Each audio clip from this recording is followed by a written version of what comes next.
Hey everyone, welcome to How to Be a Sick Kid. I am your host, Emily Krauser, here with you for episode number 9. I know nine's not like a lucky number, but I think that's pretty rad. I can't believe we are at the end of October. How did that happen? October is my favorite month. I know we don't have a fall in LA. Right now we have fire season, apparently. Just the whole city, whole state, everything's on fire. It's a weird time to be here, I guess. Well, it's a weird time to be anywhere. Who are we kidding? But that's not what this podcast is about. That's just me muttering. But on a happier note, it's almost Halloween. It'll be Halloween just a couple days from when this episode is out.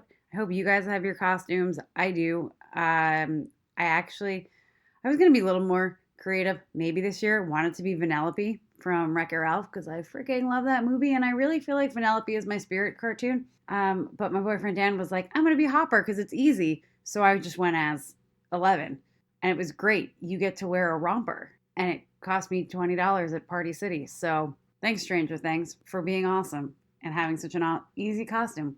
I hope you guys all have a lovely, safe, wonderful Halloween. If you're listening to this, in January, I hope you had a really safe, wonderful Halloween and got all the candy your little heart desires because you know what? Once a year, you can eat that candy corn. And don't tell me you hate candy corn because it's delicious and I will fight you on it. I won't fight you. Don't worry. I just actually legit like candy corn.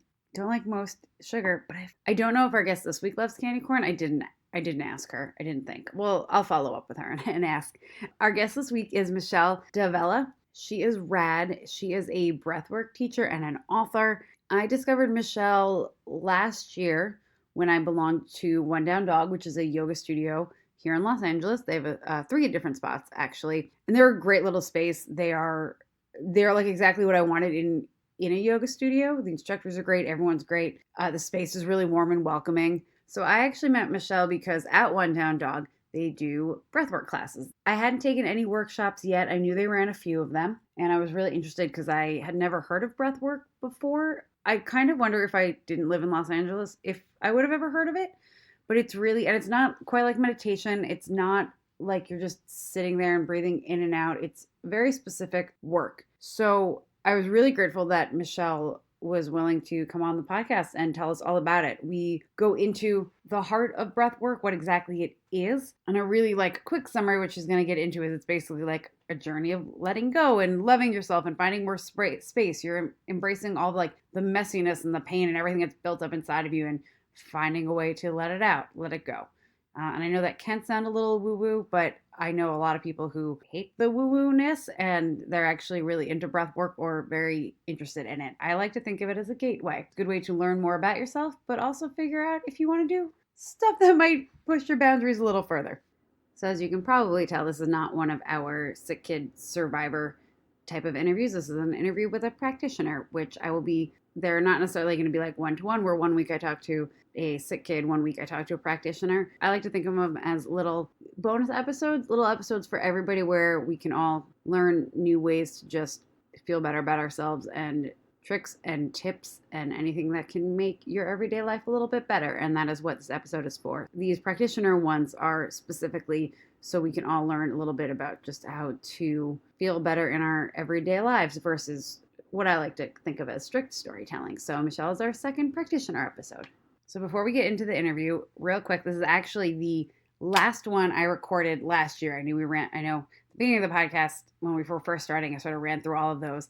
This is the very last one. All the rest of them are 2019 recordings. That doesn't mean that there's anything less valuable in Michelle's. She's awesome, and the breathwork principles are all still there. First, I want to give a shout out to Lisa Working, my rad former boss, who was our first Patreon. So thank you so much, Lisa. I am so appreciative of it. If you're interested in being a Patreon, which helps us run this podcast, I will link to it in the show notes. But also, I want to hear from you. I want to know what you're liking, feeling, thinking. If you love just writing words on the internet or just shouting out into the ether, by all means, please, after you subscribe, rate, give us a review. It helps iTunes bump us up in the algorithm and find us. I have a goal of getting 20 by Thanksgiving, so only got a month to go. If you can help me out with that, it's a huge deal. It means a lot to the podcast, and I appreciate it. So without further ado, let's get into this interview with Michelle. So I'm so excited to have you on the podcast. I'm excited to be here. I'm going to be honest, it's been a few months since I took the breathwork class, but I felt like so good after I took it. Yeah. Which is fascinating. Mm-hmm. So for one, you'll obviously have to tell everyone your name because we haven't done that yet. But I'm just so fascinated as to how you even found breathwork. Like, I didn't know it was a thing before I joined the yoga studio. Yeah. I didn't know it was a thing either until somebody told me you need to do it. Well, my name's Michelle Diavella. I'm a breathwork teacher, writer, and basically breathwork is like what my life revolves around. It's like my number one healing tool for myself. I've been practicing it for over 5.5 years. It's incredible. And teaching it for several years, and it's the work that I use with all of my clients. So I do like one-on-one sessions with people, and then I do groups like the one that you went to. Yeah. And each experience is a little bit different. If you're doing a one-on-one session, you're going to go a little bit deeper into your own specific things. And then if you're in a group setting, you're feeling the energy of the group. They both have like their benefits. I will say the group setting, I think I need to go a couple more times because the group setting was like so much energy. Yes.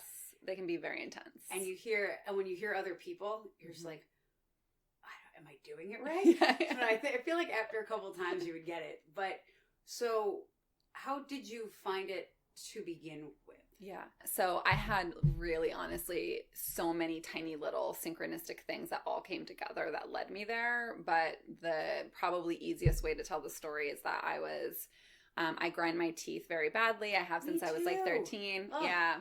So many headaches. It's awful. It's so terrible. And at this point in my life, I was grinding so badly that I had like kind of pinched nerves in like my back and my neck. And when I was walking, like it was painful. And I just Googled, when I lived in Hawaii, I had met a craniosacral therapist who was like, oh yeah, I cure people's teeth grinding. And that like stuck with me. And so this was like years later. That's fascinating. And I just Googled craniosacral therapist, and somebody popped up in Santa Monica, and I had been reading a book at the time that was talking about Ayurveda, and I had dabbled in Ayurveda like years and years ago, and he actually was like a healer, an Ayurvedic healer, and I was just like, I feel like I'm being guided to work with this person. Yeah. And so I contacted him. I was broke at the time. And I was like, I'm going to like allocate $75 that I don't have to do this session with you. And I want you to heal me of my teeth grinding in one session. And he was like, let me ask you a couple questions. And he starts asking me questions. And eventually we get to the point where I end up kind of pushing his boundaries. I'm like, it's something that seems really subtle, but like for a healer, it's a big sign of something that's going on with you. So for example, like what had happened was he just was like, can you meet? Like, I'm available this day and this day. And I was like, oh, well, actually this day is better for me. And he was like, oh, hold up. He like went back and reread all of the email exchanges we had. And he was like, I'm really sorry, I can't help you. Some herbs and like Ayurvedic stuff and doing like a cranio session is not actually going to address your issues. I really suggest going to do breath work. And I like started bawling. And when I started crying, I was like, oh my God, I haven't cried in like 3 years. Like I just suddenly realized that I was very disconnected from my emotions. Wow. And I was always a sensitive person and just kind of was like realizing how disconnected from myself I was and felt like he saw something in me that I wasn't seeing or wasn't admitting in myself. It was like feeling like somebody's seeing like the most vulnerable parts of you. Yeah. And you're like, oh, I didn't like that you saw those things about me.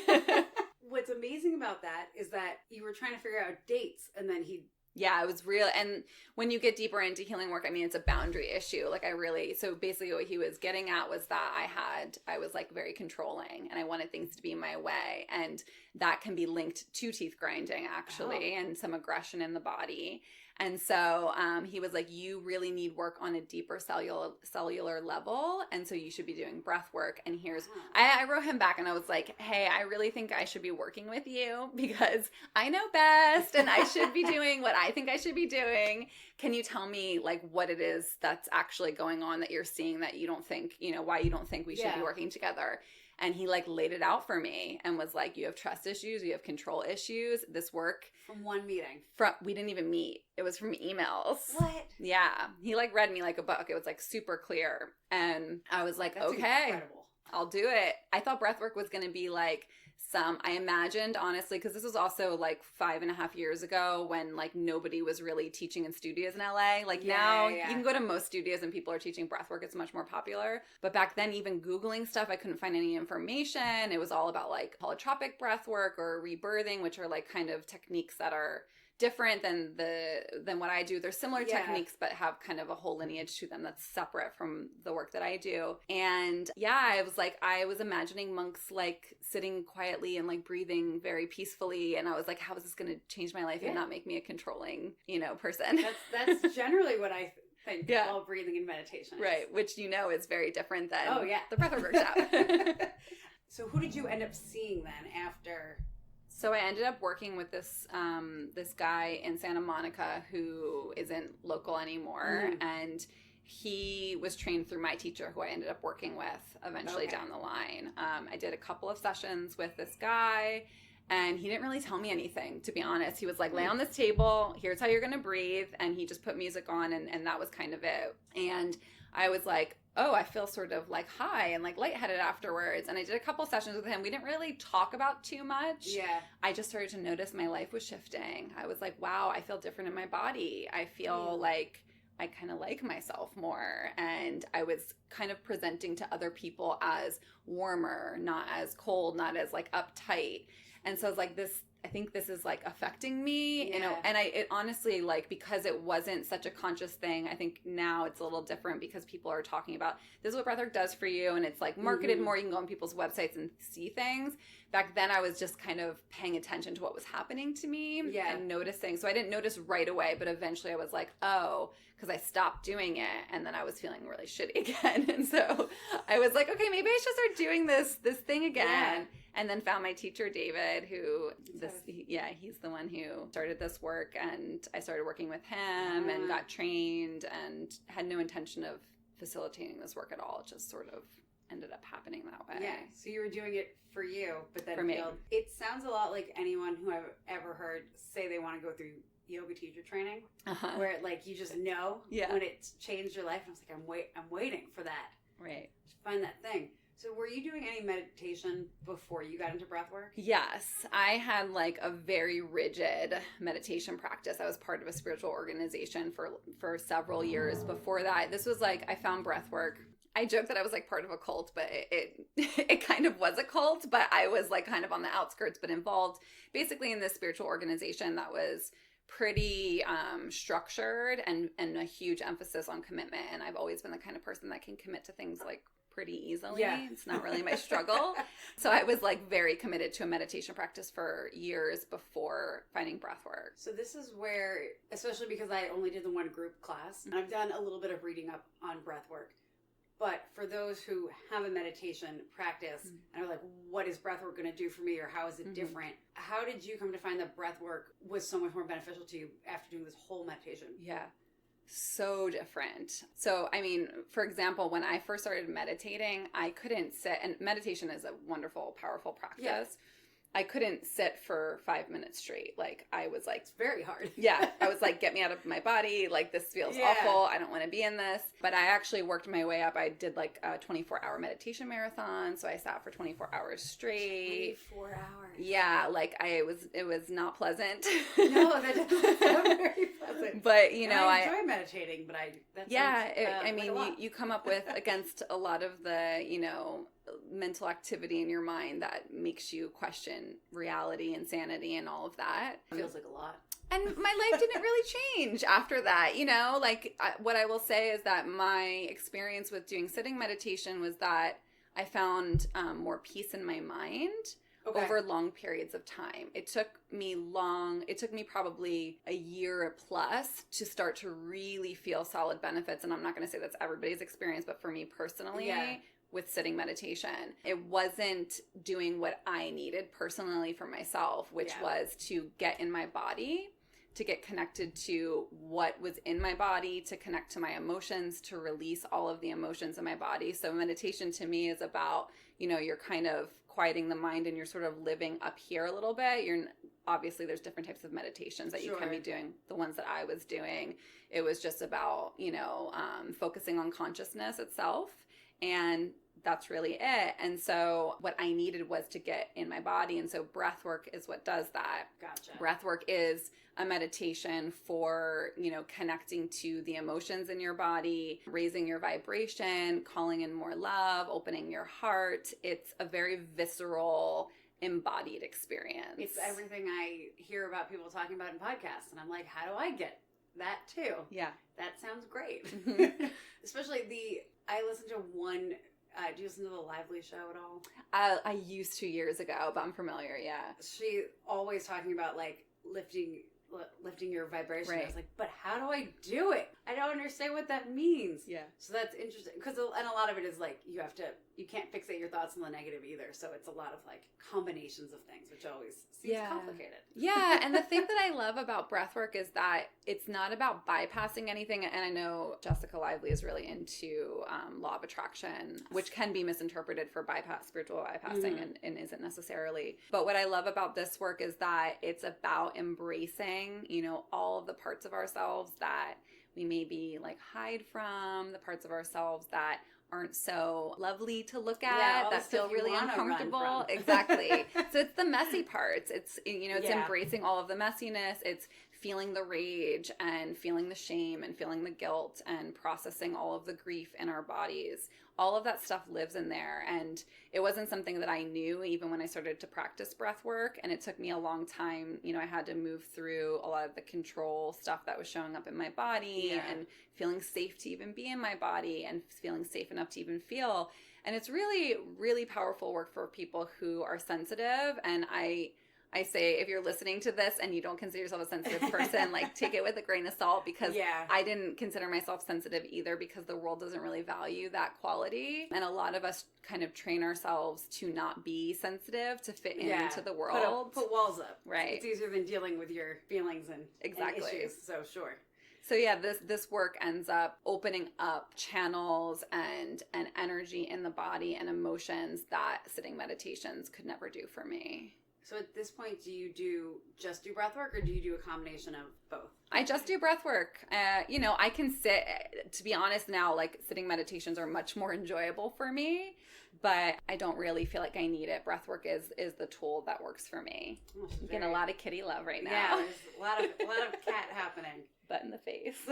Yeah, that just means she likes you. Yeah. Yeah. She's a very friendly cat. There we go. So how did you go from, because going and working with a teacher and doing breath work is very different than deciding you're going to teach it yourself. So what made you decide that this is the path that you need to be on? I didn't even want to do a training. I had no real interest. I was practicing myself, and then I think I was just, who's this guy who started this, breathing pattern and this practice that I'm doing. And so I was on his website, and I must have added the training to the shopping cart or something and left it there, which I don't even remember doing that, and this is where I feel like some of these things are all just divinely guided. It's like, something led me to all of this. And that's what I was saying in the beginning about the synchronicities, like all these tiny little things that I can pinpoint that led me to breath work. And then that led me to teaching it. But yeah, my teacher ended up emailing me and just was like, do you have any questions about it? And I was like, all right, I'll do it. And it really, he always says it's life training. So when you're going, you're healing yourself. When you're there, you're not really going in and being like, what am I studying to learn and teach people? Everything that I teach is based off of what I've healed myself. And each person that is a breathwork facilitator, is going to have their own unique thing that's coming through what they're teaching, what they're sharing, how they're holding space based off of what their life experiences are and how deep that they've gone in their own healing. So, I did the level 1 training and was like, that's it. I did a training and that was pretty interesting. And I was still practicing it. And my roommate at the time was like, what was that thing you were doing? I was like, oh, you want me to do a session with you? And so we did. And he was like, oh my God, this was the most amazing thing I've ever experienced in my life. Every person needs to do it. And that for me made me realize, oh, other people, this isn't just for me. I think I probably at that time in my life still had some stuff where I'm weird or I need special assistance or something. And this isn't really for everybody. Yeah. And he was like, everyone needs to do this. This is so amazing. It's a really powerful experience. And so then I was like, hey, mom and dad and brothers and sisters, want to try this thing. And I started to do it with all my family members, and everyone had these really powerful experiences. And I was like, well, maybe I'll just, offer this on because I had been writing, Pushing Beauty is my website. I had been writing on it, and it was just kind of a blog where I was sharing things about my own experiences. And I was like, maybe I'll just put this up there and just, I wasn't trying to make a business out of it. And people started to like book sessions, and it was like a couple people here and there, but I was like, okay, I guess I'll try this. And then it just I feel like that's grew. the best way to have a business. It's organic. You weren't like, this is my plan. Yeah. This is how I'm going to like make money. Like it just happened, which is beautiful. Very organic. Yeah. It's a beautiful way to do it. So is there a specific name for the type of breath work or the technique that you do, or is it just generally breath work? Unfortunately, it's just breath work, which is very confusing, especially when you teach at a yoga studio, because people think that they're coming in to do like, a pranayama where you're like breathing through your nose, and they're in for a whole different thing. It's just breath work, but my teacher's name is David Elliott. It's his teaching, it's his training. That's the only breathing pattern that I teach. I don't, there's a lot of other different types of breathing patterns that do different things. This one is specifically just from his lineage. And especially if you take a yoga class, you're constantly hearing about the different types. Usually it's just do the lion's breath is the one that I hear a lot in yoga. So if somebody wanted to get started in breath work, where would you say the best place to begin is? I actually recently created a free guided breathwork meditation that I put on YouTube just for anybody who wants to start working with the breath. And it's a little bit shorter than like my private sessions are, but it gets you introduced enough to start to recognize how this can affect you. And the other way people can do it is just to learn the breathing pattern through that video and just put on 2 to 3 songs and breathe to them, and then just rest afterwards and just notice what's happening. It's really about consistency. The more you start to work with the breath, the more you'll notice how it's beginning to affect your life, how each session starts to change. You open up more. You'll notice the blocks that come up. The breath basically bumps up against our limiting beliefs that we carry, the wounds that are in our bodies. So it's kind of up to us. You'll notice in a session, it may or may not be conscious, but like, am I going to open up right now, or am I going to close? And it'll show up in the body in different ways where like, the hands can get tight. You can start to feel sort of like discomfort or tension somewhere in the body. It's our way of being like, I don't really trust opening up that much. Yeah. And then over time, it's right. So, and that's one of the biggest things that people end up facing in breath work is all of the fears that we carry and what those fears hold us back from. Everything we've been pushing down. Exactly. So how often, especially if you're just starting, because I know like something, and I hate to keep comparing it to meditation, but it's sort of the easiest it's a meditation. comparison. Yeah. So like I, for instance, I only do about 5 to 10 minutes a day right now because I'd stopped doing it for a while and then I had to get back to it and build it up. Is breath work similar in that it's something you should be doing every day for those 2 to 3 songs, or is it you do it a couple times a week, build your way up? What do you recommend? I recommend for everybody to practice every day because most people don't have the discipline to do it. So it's like a really good practice to get into. And it's teaching our nervous systems to relax. It's teaching our nervous systems that it's safe for us to be in our bodies. And so I have a kit that I created called Getting Started with Breathwork that basically has everything you need to get started with breathwork. So I have 3 different meditation lengths, like a 10-minute, a 20-minute, a 30-minute. So you can use the 10-minute every single day, every single morning. I have a 30-day challenge. So it's like a printable where you can like check off every day, which meditation did I do, which length. That's the way to do it. Any 30-day challenge on Pinterest that's like, do this ad work for however, I'm like, great, I'm in. Yep. You just have to remember to print it out. Which is the trouble this day and age. I know. I don't have a printer either. I have it. It mostly holds my bills at this point. That's kind of all my printer does, which is fine. So the thing that I think resonated with me the most with the idea of breath work is especially for people with anxiety, which is myself, which is pretty much anybody I know. Are there some of the techniques in breath work?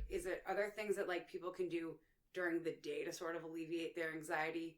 Are there any like specific types of breathing patterns that would help? Like if I'm at work, say, and it's a really stressful situation, what is a good like breath work technique I can do to sort of calm down? Yeah. What I recommend my clients to do is the simplest thing ever, which is basically just very, very slowly through your nose. And then breathe very, very slowly back out through your nose. And what happens is your diaphragm, basically the deeper that you're breathing, your diaphragm is massaging your vagus nerve, which induces your parasympathetic nervous system. So it's going to start to relax you. Okay. again, like I'm a breathwork teacher, but I'm a specific breathwork teacher using David's technique. So I don't like, I think any tools that you need to use to manage your anxiety when you're in the moment, go for it and use them. That's something that I would do. But I actually usually suggest my clients pay attention to what's coming up in the body. So all of this work is really about like the closer you can pay attention to what your experience is, what thoughts are running through your mind, what beliefs are being triggered, how you're actually feeling in your body, what's happening, because anxiety is essentially fear running through your body. And it usually happens when we're oriented towards the future. Like, I have all these things to do, or this thing is going to happen, or we feel like, you know, there's something that's at risk. And sometimes it's about like our vulnerability, like somebody's seeing something about me that I don't really want them to see, and I want to protect it and hide from it. And I actually had like a panic attack before I had found breath work, where I like disassociated and like was in asking a question in front of like 150 people, and like literally like was outside of my body, and it was like this awful experience. And then it created this paranoia where that would happen all the time when I was speaking, where I would kind of like come outside and like watch myself. That's terrifying. It was awful. It was super awful. It was before I found breath work, and like over time when I started to recognize, was like it was just a deep fear of like messing up and people seeing like that I didn't have it together and I didn't know what I was talking about, and like, you know, that I don't know, tell yourself all of the and you know, for a lot of it's not even conscious, you know, some of it's not even conscious, the programming. So a lot of times with anxiety and depression as well, like I just encourage people, if you can pay attention to the feeling as soon as it happens and then trace back, like, I mean, anxiety can be more obvious with what's going on, but even with depression, and I'm sure so many people listening to this experience depression as well, but you can start to notice, okay, what just happened? Like, was I scrolling through Instagram and I saw something and that's when it happened? And then you don't realize it until later when suddenly like, I feel depressed and I can go back to see, right? Like I saw this thing and it made me, it ignited this belief that I'm not worthy of having that thing that that person has, or I'm not going to be in that relationship, or maybe, you know, this isn't going to happen for me. And then it spirals into, you know, whatever those thoughts are that honestly like end up running. It's almost like an operating system that's running that we aren't really conscious of. And we're saying it to ourselves over and over and over again. So if you can get conscious of it, you can start to break it. Change it, basically. Yeah, but the breath helps. So it's not about mentally being like just affirming yourself. It's about, you know, when you use the breath, you're connecting more deeply to those wounds so that you can actually release them energetically. They're like stored. It's like, you know, it's stored in your nervous system. Are there like specific places that all that energy is stored, or does it just depend on each person? Because like, I know people have tension in the back. I did a Reiki thing where the whole time I was like, I feel nothing. Then all of a sudden she went over my hip and I was like, holy crap. Yeah. So like, is it just different in every person, or are there specific places that like most people hold that the breathing helps? There's certain places that the body will show you what's being held there. So when people have a lot of tension in the shoulders, you know, usually they're carrying a lot of burdens, maybe burdens from parents. Maybe they're just carrying a lot of weight, right? It's like almost metaphorical. And so when people are doing breath work and their hands are closing up, the hands are an extension of the heart. And that can be a sign sometimes that, you know, we want to hold on. We want to hold on to control. We don't want to allow love in. We are maybe afraid of love. You can, you know, if you feel into like your low back, that can be linked to support. The knees can be linked to support. The hips carry a lot of emotion. Yeah, the body can teach us so much, and there's some. It's fascinating. It's so interesting, and then the other part of it is like breath work really connects you to your intuition, and so as you're working with the breath more and getting more connected to your body, because most of us are really not very comfortable being in our bodies. We don't really know what's going on inside of us, and not just, you know, physically, but emotionally, spiritually, like understanding and knowing, okay, when these emotions are coming up, I can like we feel very afraid of our emotions. Can I handle this? Yeah. And so you can start to ask your intuition, you know, oh, this, you know, I'm feeling this pain in my gut. What is that about? And you can start to understand yourself more. I won't even say what some of the things are that can come up for people, but you know, if you use your intuition and lean on it more, you can learn a lot about.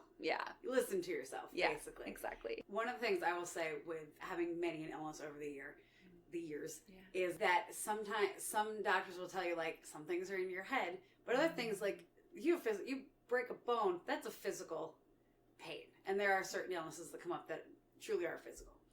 So for something like the pains that are like, because I'm not saying that like anxiety is not real because I have it, I know it is, but for something that like when you are in like a true physical pain like that, how does breath work help with that sort of relieving those sort of ailments? Yeah. I would never tell somebody that breath work would relieve an ailment or cure a physical issue. However, it is my belief that everything that shows up physically in the body is linked to emotional and spiritual healing. There is something, I don't believe anything is a coincidence personally. And so when something shows up physically in the body, whether it's disease, whether it's, breaking your back, like what's going on in your life, what are you avoiding? How supported do you feel in your life? What are your beliefs? What's your relationship to life?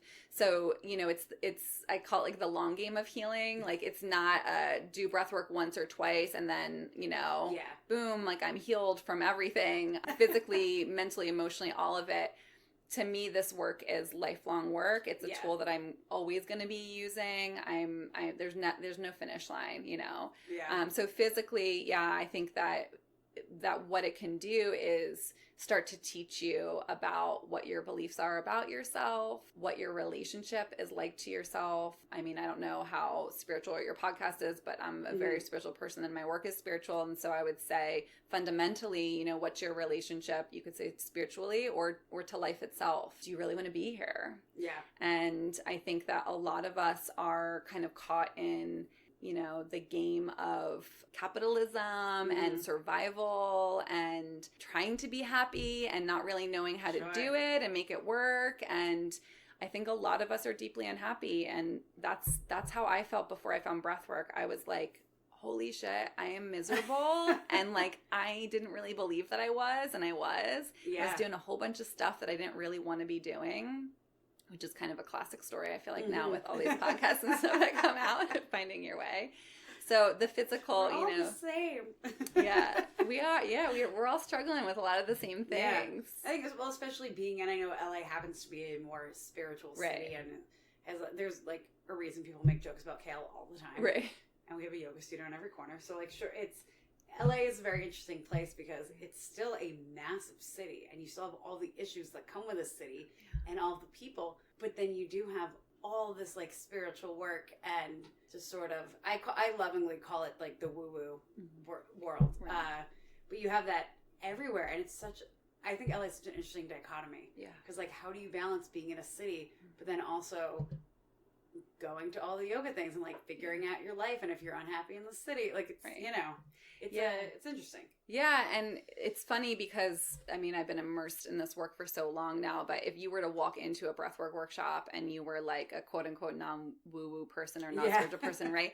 It seems like, what the heck are these people doing? It's like, everyone's throwing a temper tantrum and screaming, and I mean it's very controlled, but you have an opportunity to yell, but really it's for everyone, because we are all human beings, are emotional beings, and all of us have desires and have things that we really want for ourselves, and we struggle and we have fear and we have pain, and for the most part we don't know what to do with it. Yeah. And so that's, to me, what this work is. Yell into a pillow, I guess. Yeah, I recommend people yell into pillows all the time.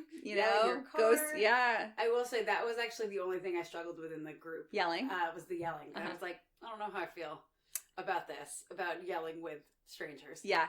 It's really like when we're not used to letting our emotions out, and especially if like we're not tapped into our anger. So like the jaw is very linked to, I shouldn't say very linked, but it can be linked to repressed anger, not speaking our truth, not speaking and using our voice in the ways that we need to. A lot of breath work. Yeah. A lot of people grind their teeth. Grind their teeth. Well, it's I've had so migraines common. For 6 months, and it took no doctor was like, no one asked me if I grind my teeth. I like figured it out a couple months ago that I was like, oh, I've been doing this because I've been doing it for a couple years, but it got worse. And then I mentioned it to Josh, and they're like, oh yeah, that might be it. And I was like, no, it's definitely it. Like, come on, guys. I had back surgery and I grind my teeth. Like, let's figure this out. So one of the big reasons that I wanted to do this podcast was because I think there are, I don't want to call it alternative, but there are other ways you can help yourself that so many people don't tell you about. And like, I signed up for your breathwork workshop because it was the month that the studio was doing their bingo. Oh yeah. And it was to do a workshop, and I was like, well, that one sounds good. I think I know how to breathe.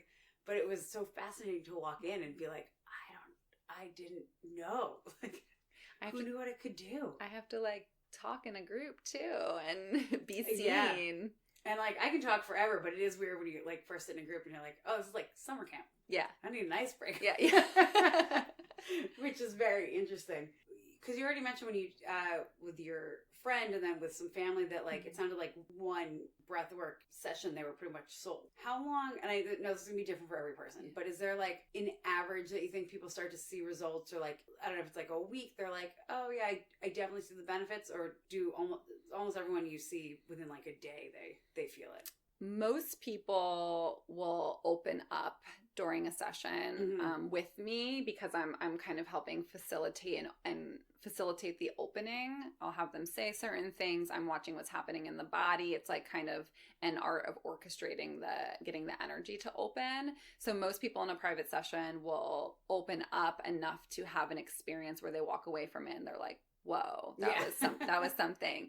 Not everybody is going to be like, wow, I need to keep doing this. I would say I would be surprised if one breathwork session, quote unquote, changed somebody's life. Like it's because like I was just saying before, it's a long game, right? You have to keep working with it. But it's definitely powerful enough for you to recognize like this is something, but it's so much more than an experience. Like we can get kind of caught up in the experience of breathwork because it's so big. It's, a lot of people describe it as being intense, but like the feelings are really big. You can feel really big sadness and release it and feel so much lighter. And then you can feel so kind of like blissed out and peaceful and so connected and feel so much love and the ways that we're really longing to feel and so much gratitude coming in that we can get almost somewhat addicted to like that kind of big experience. But it's a lot of work, not necessarily, but it's a lot of work to do this work. You're laying down and you're breathing, and when you're breathing, it can feel like hard work because you're moving through a lot of resistance. So when I work one-on-one with people, I usually suggest giving it 3 months, working consistently with it for 3 months just to start to recognize the ways that it's changing. But if you're paying close attention, you'll notice things are shifting faster. And then one of the things that I personally have struggled with, and I think breathwork is kind of a fascinating way to get into this, is like how quickly people can like forget that they did something. Like, for instance, if I ate a pancake this morning and I'm trying to like cut my carbs, by the time I get to dinner, I may have forgotten that I ate that pancake if I didn't write it down. In that sort of sense, and I know a lot of people like sometimes when you leave the gym, you feel great, but then you'll kind of forget that you were at the gym earlier that day. So as far as like breathwork goes on a daily basis, what are the sort of changes that you can expect, I guess? And are there ways to sort of like, if you find yourself sort of in the same way that like with meditation where you're supposed to fixate it, like go back to your breath if you've gone off, are there ways to get back to what you've learned in breathwork during the day if you've strayed? Yeah. So I would say that one of the things that I recommend to people is like when something is happening, and this isn't always possible for everybody, right? Like to go lay down and start breathing when something's coming up. Hide under a desk. Right. Right. But I think that it's a little bit tricky because, can you repeat what the question was? Yeah, it took me a while to get to it. I heard myself. I was like, there's 2 parts, and I'm not. Yeah, it's really one. It just took me a while to get to it. Basically, that like the idea with breathwork is that you are learning how to not control your feelings, but you're figuring out how to get better. But it's very easy like throughout the day to kind of like stray off, to have your mind stray, to forget. So like, are there ways to get back to those good feelings and like the positive things that you learn in breathwork? If you're having a bad day, how do you get back to what you've learned and what you know you should be feeling? That sort of thing. Yeah, I feel like breathwork connects us to like the essence of who we are. So what it really points to is our relationship to ourselves and essentially how to love ourselves. That's going to look a little bit differently for everybody, how that comes up. But usually, like in a one-on-one session, there will be very specific, wounds that show up for people, usually that are linked around childhood, where we feel like we weren't loved the way that we needed to be loved. This is, one of the fundamental wounds that we carry. And I actually just taught a workshop last night on healing family relationships, and we were focused very much on the ways that our parents, didn't love us the way that we needed to be loved. And can we give ourselves that instead? And so when you can start to pinpoint what are the beliefs, like you might believe I don't really belong here, or no one understands me, or, I'm crazy, there's something wrong with me, like these very, very deep, which, to be honest, sometimes it's like battling the ego, because we can create these identities that, this was my experience, like I'm a strong, confident person, like of course I belong here, of course there's nothing wrong with me. But deep down inside, this younger version of myself was in so much pain holding on to these beliefs. And so this is like kind of what I was talking about before with like the anxiety and the depression. When you're paying close enough attention and you can notice, well, why am I not feeling good today? Is it just, random? Probably not. There's probably something that's happened throughout the day that you're just not really paying close enough attention to that's triggered the wound. And if you can start to pay attention to what that is, and the thing about paying attention, it sounds so simple, but it requires a lot of energy. And this is where meditation can be really beneficial, because it teaches us to pay attention, to fine tune our energy. And so if you start to pay closer attention, you'll notice, okay, what's the wound that's being triggered? And you can affirm yourself in those moments.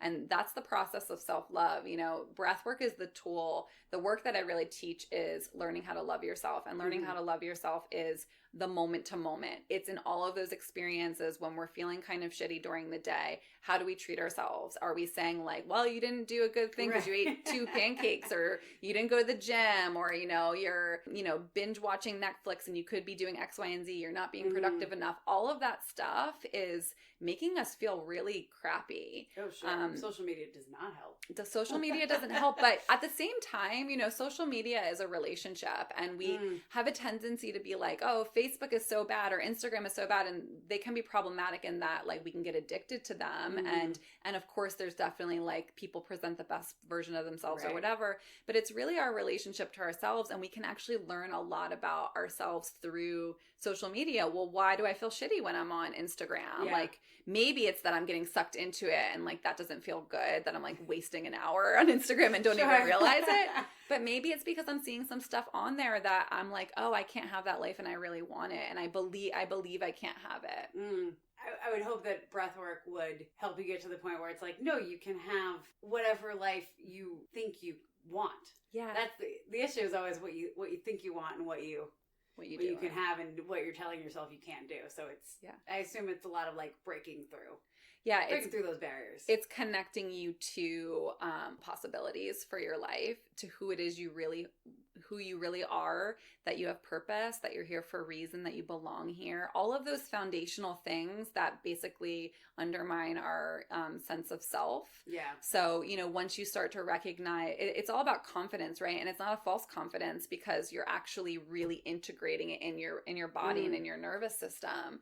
So as you start to it really is true energy work. You're releasing something, like emotions are energy, and you're releasing emotions from your body, and then you're actually literally moving energy in your body, and that energy is linked to the beliefs that we have about ourselves. And so all of it starts to unravel as you keep practicing with the breath. I'm just really hearing how much breath work I need to be doing. Yeah. That's what I'm learning today. Is there anything that I didn't hit on that you want people to know about breathwork in general, or just the work that you do specifically with breathwork? I think the self-love piece was a big one, which we ended up getting into. I mean, the one thing that I would say, just to be clear about just emotions, is, and what I think so much of the power of breathwork is that, through our whole lives, we have painful experiences. And most of us don't really have the tools to process those experiences, and that pain gets stored in the body, and then it accumulates, right? And then we get to be older, and things start to happen in our physical bodies. And Yeah. for some of us, it turns into disease. And so really working with the breath, and if you can kind of finesse it enough to connect to your emotions, because Mhm. not everybody will open up right away. Depends on where you are on your journey and how Yeah. open you are emotionally. But I will say I didn't cry in a breathwork session for many sessions. I have some people who lay on the table and they start, sobbing as soon as, Yeah. they're ready to let it out. And some people are shocked by it. Like, I can't believe I'm crying right now in front of somebody. And, we don't have a lot of comfortability with our emotions, especially in relationship to other people, the way that we witness emotions. Even when you think about how we comfort each other when somebody's crying, we try to kind of take it away, or we're like, it's okay, don't cry. We're like literally telling them not to cry and not to release the pain, because crying is a release. And when people are angry, we're like, oh my God, you're scary. And this is too much or too much. And so all of those things are, anger and sadness are two emotions that I work with a lot, because they're the emotions. Sadness, we feel oftentimes like there's something wrong with us if we're sad, especially if we can't pinpoint why it is we're sad. And again, when we have so much of it in our bodies for so long, many of us have, hours and hours and hours upon hours of sadness to be releasing from our bodies. Yeah. And we're literally walking around with it all the time. Take a very long time. It can take time.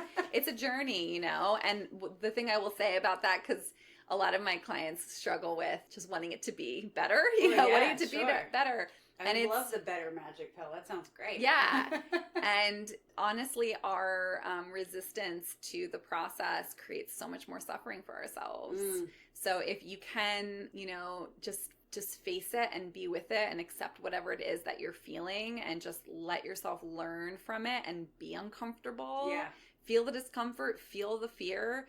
I had to go way deep into my fear, literally to the point where it overcame my body, and I felt like I was going to die. It was like totally irrational, because because there was so much sadness in my body that I felt like I'm just going to be when you get really into sadness, it feels almost like a bottomless ocean that you're just it's never ending. It's never, ever, ever going to end. Basically. Right. And it's terrifying, especially if you're breathing by yourself and you don't have anybody holding space for you, which is what I was doing, which I would not recommend when I was in that state. And then our anger can feel really scary, because it can be so big and so explosive. And that's part of, the way that people react to yelling, because in a breathwork session, because we're like, oh, am I allowed to take up this much space? Am I allowed to use my voice like this? What will happen? And again, it's not really rational. It's just like these deeper parts of ourselves.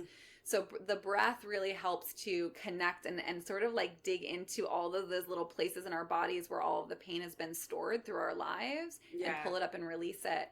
Because we kind of have this, I don't know, like we feel like we when we don't feel the sadness, it's not in there. When we don't feel the anger, it's not in there. We don't feel the pain, it's not in there. Yeah. And it just it's almost like this imaginary thing where it comes up in our minds, and then it makes us feel that way, like a movie or something. If you don't realize it's living in yourself. Where's it going to go? Yeah. If you don't work exactly. on it. Sure. So I've never thought about it that way, but yeah. Yeah. And just in relationship, especially to illness, it helps us understand a little bit better how they can be linked, that our emotions, our painful experiences are all living in the cells in our bodies. Got to be some way to fix it or get rid of it. Open it up and clear it out. That is some work, but that's why we're having you on. Yeah. Where can everyone find you and learn more about your breath work and everything? All my work lives at pushingbeauty.com, and I have basically access to all of my meditations, guided meditations, videos. A lot of my work is virtual, so you can pretty much live anywhere in the world, download it, and use it on your own.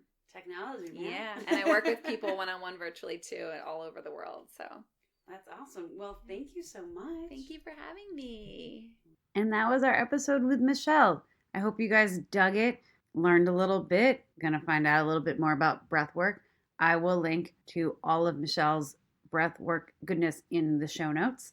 Now I guess I need a trial and error. I know up top I talked about yoga, which was actually my trial and error this week.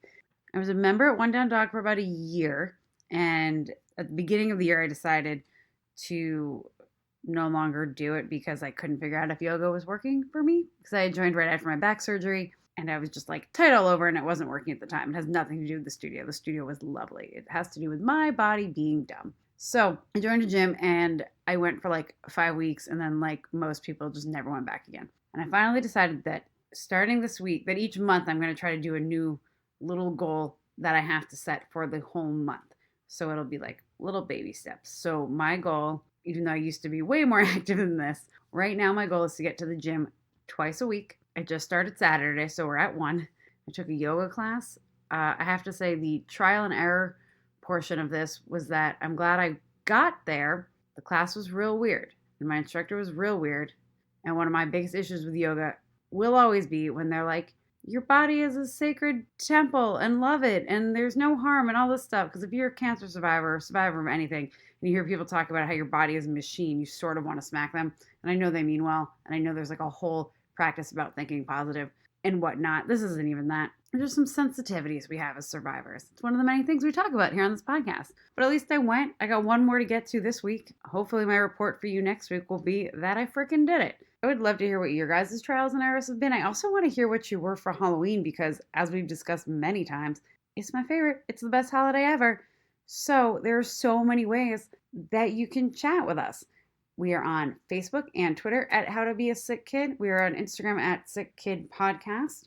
And you can also email at howtobeasick@gmail.com. I would love to hear all the stuff I just mentioned, but also what episodes you're liking. If there's a guest you think would be perfect for the show, all of that. Give us an email, a tweet, any of that. But also, like we said up top, always review. So, with my trial and error for the week, that is our interview with Michelle. I also definitely want to know what you guys think of these practitioner episodes. So, like I've said many times, hit me up. I want to hear from you. We are back every single Tuesday with brand new episodes. So I will see you right here, same time, same place. Have a good week, everybody.